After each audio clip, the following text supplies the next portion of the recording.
Okay, guys, I'm really excited to talk about rate of muscle growth. I find this subject super, super fascinating. So I do want to address a few things before we dive on into this.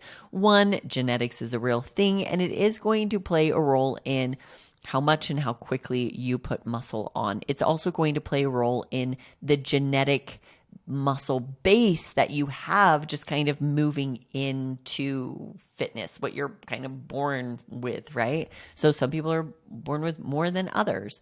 And so I think it's really, really, really important to keep in mind that you are an individual and to not compare yourself to other people. And their rate of muscle growth. So, with that in mind, let's just dive on into this. So, something that I want you to keep in mind, this is just a general idea of how much muscle people tend to put on. And it's actually based off of their fitness level. Because when you very first dive into real weightlifting, your body is going from no stimulus to a huge stimulus, and it is going to respond very quickly. We call this newbie gains. I'm sure you've heard of it before. Can I just tell you something interesting about newbie gains?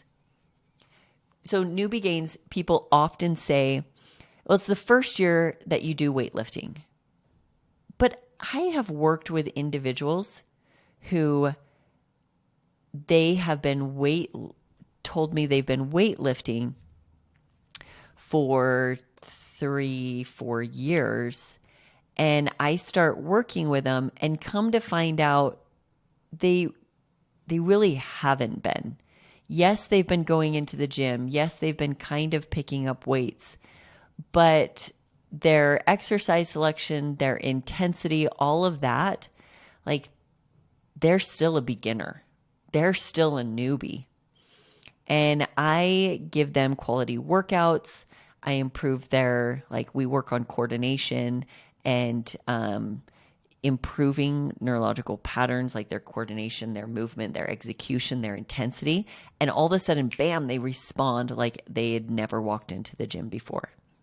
So I do think that there's some nuance to that. Just because somebody has been saying, well, I've been going to the gym for a year or two, they could still technically be a newbie that hasn't maxed out on those newbie gains. So that's a fun fact for that. Another thing too, let's talk about why beginners have these massive newbie gains. So I mentioned that they go from zero stimulus to now they're getting an actual stimulus. So 0 to something is a huge, it's like it's a huge leap. So they're going to see huge improvements. They're going to see a ton of new muscle fibers, actual muscle tissue, but something else. They will see something that's called sarcoplasmic hypertrophy. So sarcoplasmic is just kind of the swelling or the increasing of the muscle tissue that's already there.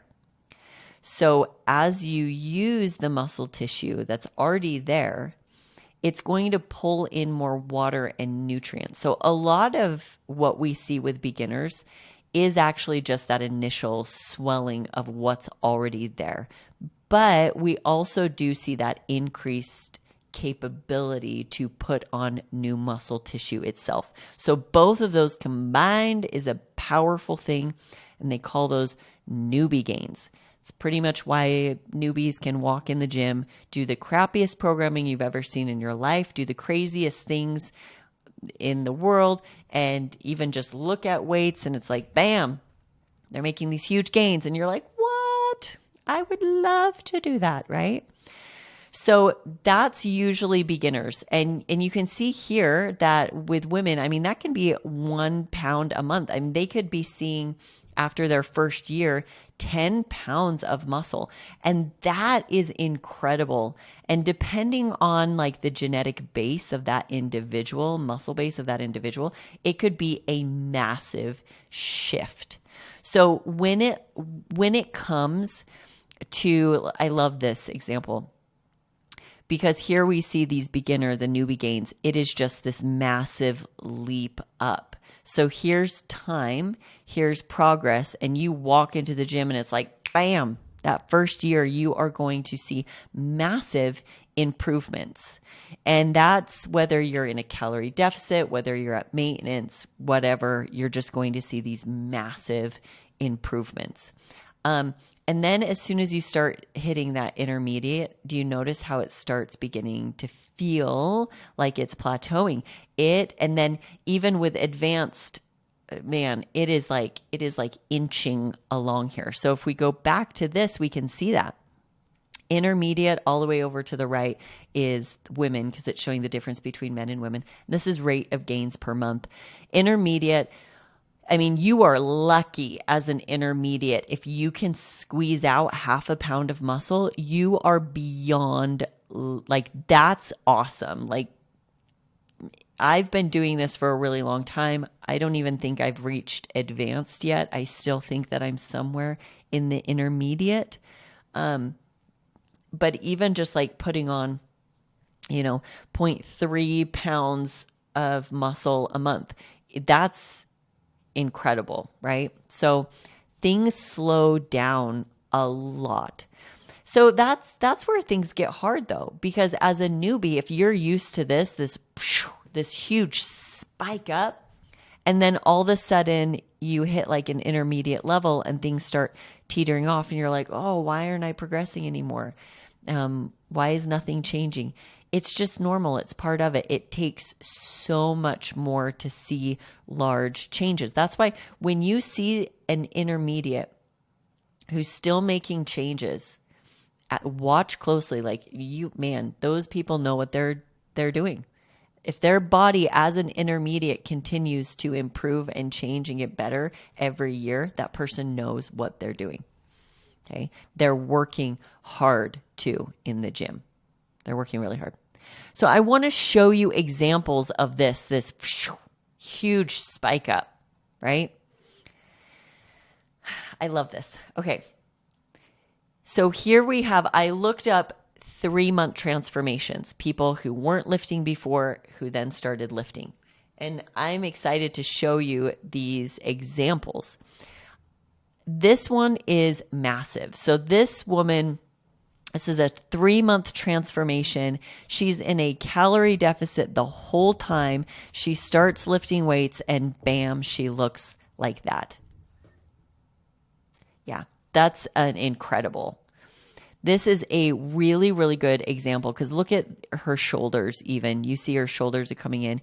You see really great glute development, legs. Like this person had a fabulous genetic base. So she did awesome. She killed it. She also had a really, really, really good genetic base because this is after 3 months. That's incredible. Most people like me try, years to build that. So that's a really great genetic base. Now, this individual working just as hard goes from not lifting weights to lifting weights. You can see we're getting some bicep development. So no lifting weights, and you can see, look at the changes in body fat are incredible, really coming down on her stomach, and her arms are way, way leaner. But you'll notice that her genetic muscle base is extremely different from this woman here and her genetic muscle base, right? This woman, in order to develop the arms and the delts and the booty to be more like this shape of this woman, will take her not just 3 months, but will take her 3+ years. It doesn't seem fair, right? It doesn't seem fair, probably because I'm this girl right here. That's not me. Don't get confused, but that's what I looked like after 3 months. So I look at her and I'm like, you're going to get there. Just keep going. if she even wants to. She looks beautiful. She looks great exactly how she is. She doesn't need to change anymore. If she wants to, I'm here for her journey, right? So there's that. Now let's look at some other ones because I think that this is so important, guys. I think that understanding like, look, when you very first start, you're going to have massive changes, which is great. But we also have to realize that in that first year, and especially 3 months, because that's what all these pictures are, what you're mainly seeing is great genetic base. Like we see great hard work, dedication, really good genetic base that not everybody is going to have. Here's another example of this. We have, the same thing. I looked up 3-month transformations, lifting weights, calorie deficit. Where did it get them, right? This woman here, oh man, working hard. She goes from being healthy, body fat percentage to just shredded. And you can see this woman, but this woman here too, actually, it's a little blurry. I'm sorry. I don't know why it came out so blurry, but actually it was about the same here to here. But you'll notice that she has different genetics. She doesn't have the same genetic base in her arms. And this woman, we got the delts going on here. We got the lateral head of the triceps. That is popping. For it to pop like that, that's either she pulls everything with all of her back work with her triceps, or like this is a little bit of genetics and how high the triceps probably insert right here. But it's incredible.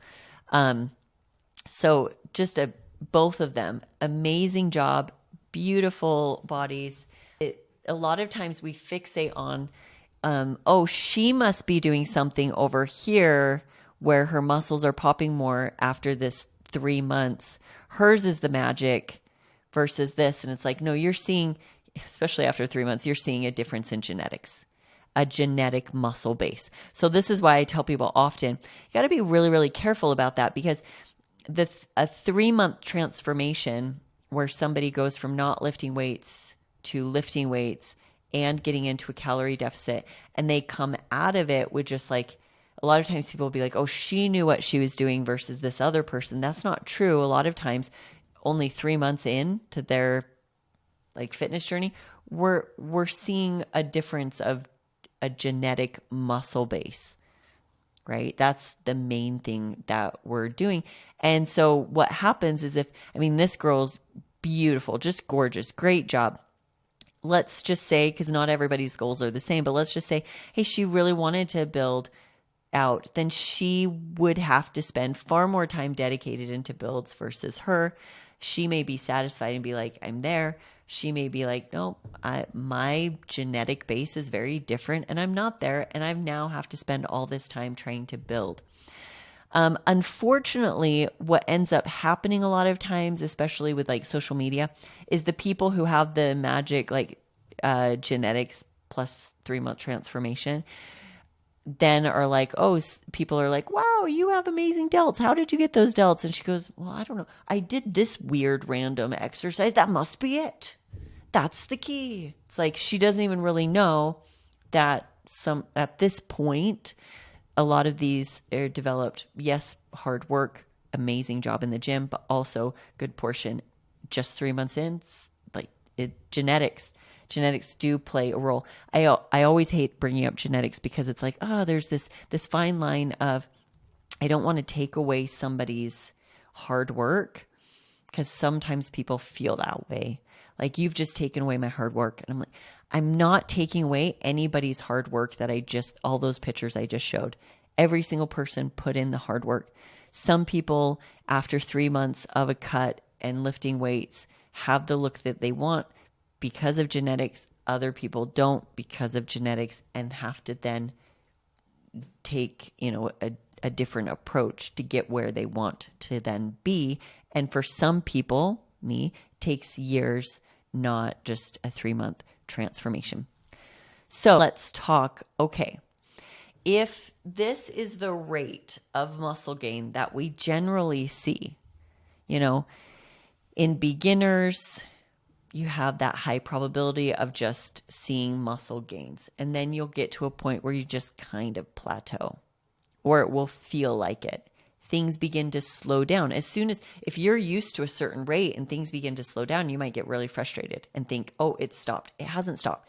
You're now intermediate, and now you need to push harder, maybe do a build to then maximize and get into this higher percentage of possibility of putting on muscle, especially with advanced people.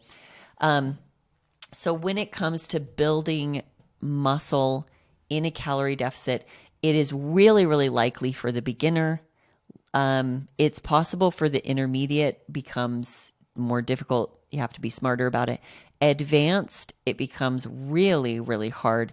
Advanced people, you're not going to optimize muscle growth in any sort of calorie deficit. You'll need to push into a surplus of sorts. So now let's talk about, well, if this is the rate, then what gets us there? What rate of increase is going to get us there? So in a lot of the literature, what we're kind of seeing is that every single person, remember, responds differently. It's kind of like this bell curve where it's like, okay, there's high responders, there's low responders. Majority of people lie somewhere in the middle. And it's just up to us to find that sweet spot. So the sweet spot is usually somewhere between 0.5 to 1.5% increases in body weight per month. So when you choose your plan, then you're going to be watching, okay, is on average, your body increasing by 0.5 to 1.5% every month?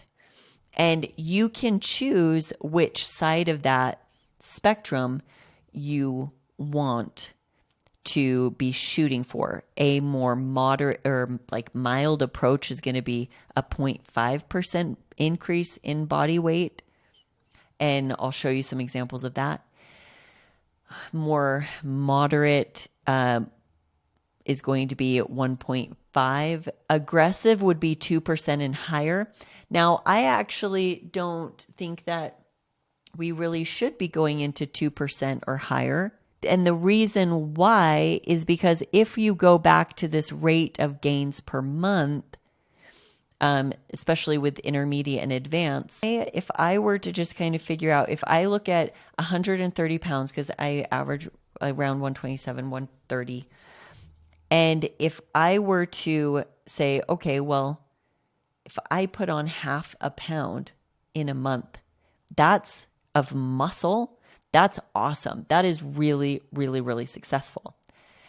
But if I increase 130 by 2%, that's 2.5 pounds. So the likelihood of 2 of those pounds being body fat, that's a huge increase. The increase is too large, and I'm putting on way more body fat than muscle. And so for me and most individuals, they're going to be like, okay, past 2% is just, you're just getting way more body fat than muscle. And the whole goal of a build isn't just to see the scale go up as quickly and as much as possible. It's actually to find a good rate for you that's based off of, okay, I'm an intermediate. At best, I'm putting on a half a pound a month in 4 weeks. So why put on average more than that, or I should say too much more than that, like 2% more, because then it's just, the likelihood is, okay, most of that is body fat. And once I put that on, then I have to take it off. And so it's like, yeah, after a build, you usually do go into a calorie deficit, but I don't want to have to lose 20 pounds of body fat if I could have just gone into a cut having to lose 5 pounds of body fat. So the rate when we get to 2 plus, it's just too high. You are putting on way more body fat than muscle. That's not the sweet spot. The sweet spot really is usually between 0.5% body weight a month and 1.5%. Now, I will say this much. The first month, you usually do see much larger increases, which can scare people. But as long as it stays under that like 1.5%, you should be fine. But we usually do see that increase because you've gone from, eating at maintenance to now you're eating above. There's going to be probably more glucose stored in your muscles. So more glycogen, more water weight, more food in your digestive tract. So the first month, I always tell people, be careful about jumping to any conclusion because we are going to see the biggest increase that first month. And then the second month is actually when we're really going to see more of, okay, the 0.5%. And if it's too high, if it's another 1.5 or 2, then we know we've really overshot and we can pull back on the surplus. So let's go over some examples of this. So we have Lizzie. Lizzie is more trained. She is hoping to maximize that ability that we learned about through this diagram here to hit the 0.5 pound every month in muscle. I mean, more trained, 0.5 pound, that'd be awesome.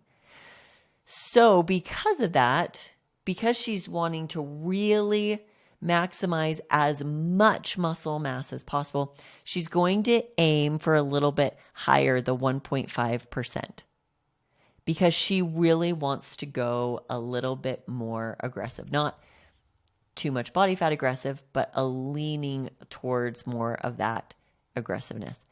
So she's going to choose 1.5 because it better lines up for her goals and maximizing that.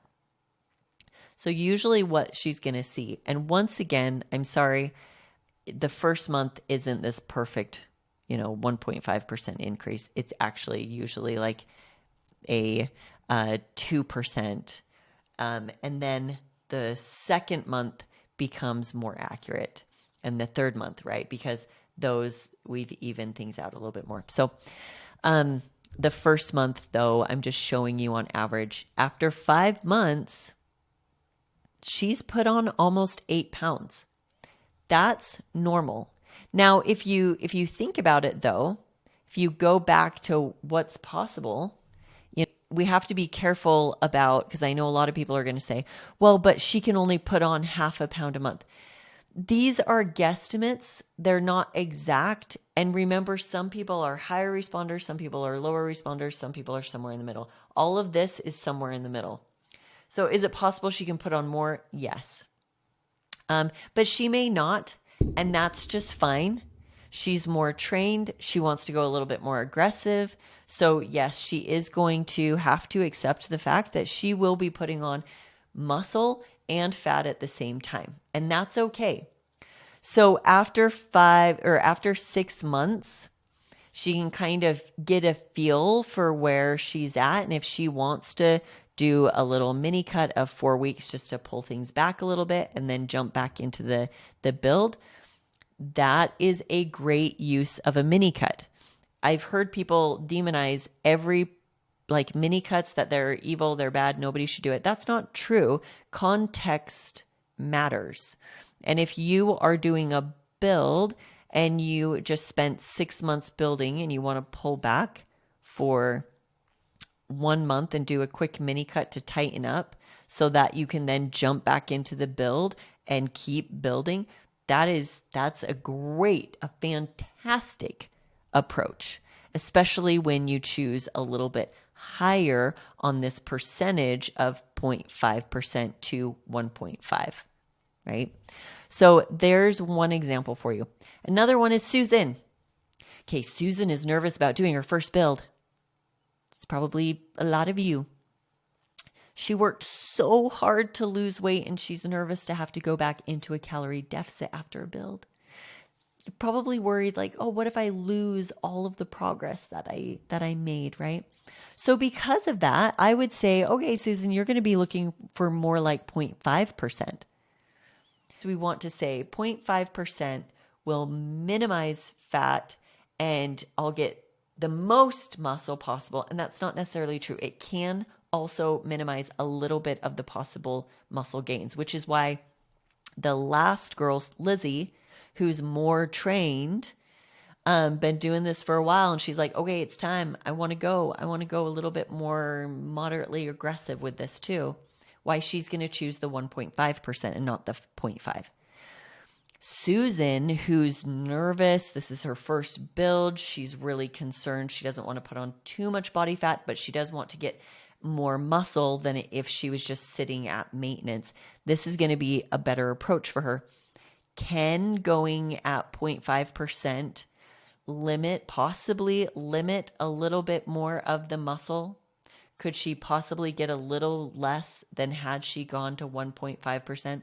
We don't know entirely. There was a study recently. I actually don't know if it's fully published or if it's still going through the process, but it was done by Eric Helms and his team, and they were trying to address that very question. And it was promising that even at 0.5%, there wasn't that much of a difference of 1.5 to 0.5%. But that it was a very, very, very small sample size. And it was done during COVID, so the sample size got really small. It didn't turn out exactly how they wanted. So until we get a little bit more research on it, I'm going to err on the side of around 1.5%, we may be able to squeeze out more. And so if your goal is, look, I just want to get as much as possible and get out, then maybe that's going to be the approach for you, is the 1.5%. If you're more timid and want to make sure you're slowly moving in the right direction, but minimizing fat gains, then do this different approach of just making just like 0.5% increases. But once again, that first month, she would probably jump up to 133. And then after, another 4 or 5 months, probably be then up to 136. So that's more likely what we would kind of see. And so we have to understand, we have to be flexible. Flexibility, responding is so important. And we'll talk about that more in the how do I know I'm progressing? How do I respond to increases and all of that? So I just wanted to give you some examples there.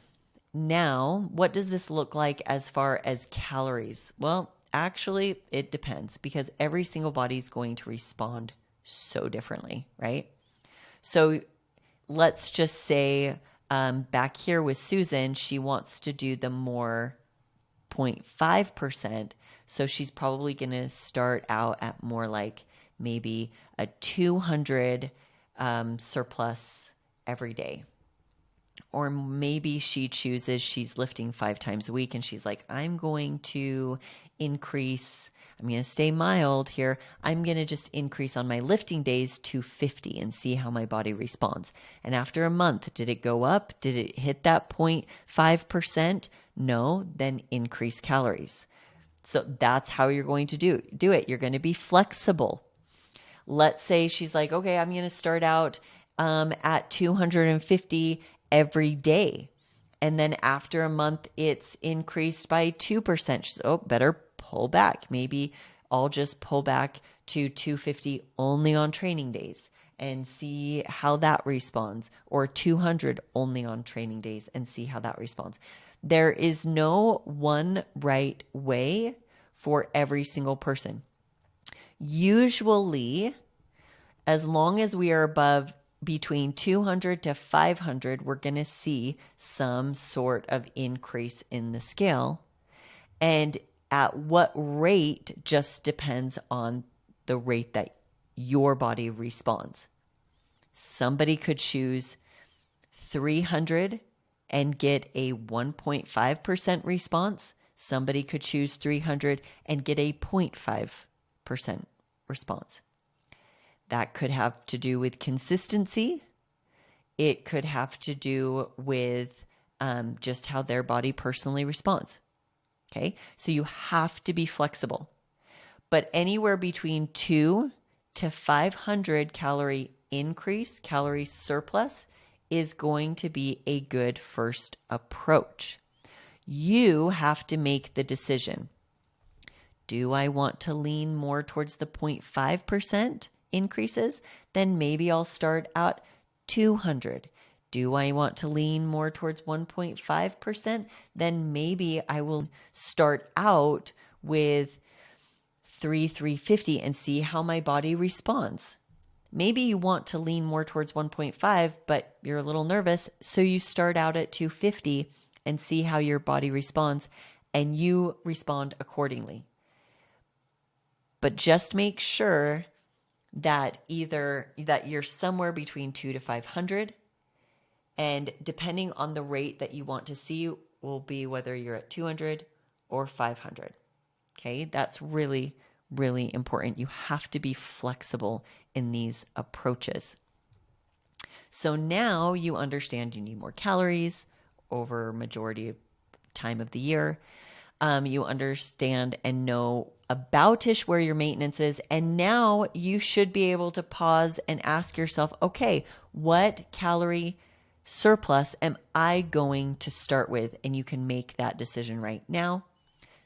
The next module, we're going to be talking about setting protein and what other macros may matter for you.